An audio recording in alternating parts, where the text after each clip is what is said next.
जी अस्सलाम वालेकुम मेरे दोस्तों, मैं आपका वही दोस्त निसार जवेद लंदन से एक छोटा सा टोटा ढूंढ के लाया हूं आपके लिए। ये इतने गंदे करतूत वाला टोटा है जिसकी वजह से हम सब इफेक्ट हुए हैं। पूरा पाकिस्तान इफेक्ट हुआ है, पाकिस्तानी बाहर बैठे भी इफेक्ट हुए हैं। सुनिए जरा, कहते हैं पाकिस्तान 28 जुलाई 2017 को एक गलत फैसले के बाद दोबारा संभल नहीं सका। यकीन करें, इससे बड़ा सच दुनिया में कोई भी नहीं जो मैं ये पढ़ रहा हूं। पाकिस्तान को 28 जुलाई 2017 को की पोजीशन में वापस लाने के लिए कई साल लगेंगे, बल्कि नामुमकिन है। यकीन करो, अगर रिपेयर भी होगा तो कई चीजें नहीं रिपेयर हो सकेंगी। पाकिस्तान की तबाही और बर्बादी की बुनियाद इस दिन रख दी गई जब बेटे से तनख्वाह न लेने पर मकबूल तरीन वजीर आजम नवाज शरीफ को ताहयात नाअहल कर दिया गया।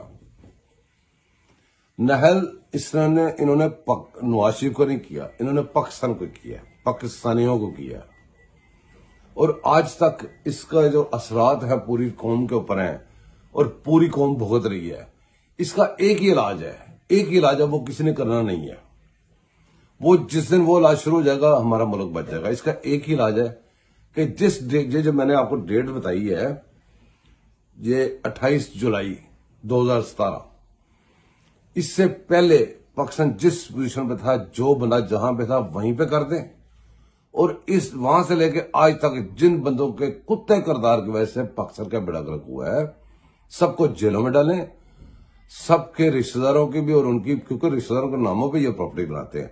प्रॉपर्टी जब्त बहक सरकार जब्त करे, बिला तमीज के वो वर्दी वाला था, वर्दी के बगैर था, सारे अंदर जाए और इनको इबरत का निशान बनाए। उसके बाद पाकिस्तान में ऐसी हरकत कोई नहीं करेगा। पाकिस्तान इस तरह बच सकता है, वरना लगे रहे मुन्ना भाई, ये कभी ऐसे ही चलता रहेगा जैसे चल रहा है। मेरी सपोर्ट जारी रखिएगा, मेरे लिए दुआ कीजिएगा, मैं आपके लिए दुआ करूंगा। अगले टोटे के साथ फिर मिलते हैं। अल्लाह हाफिज।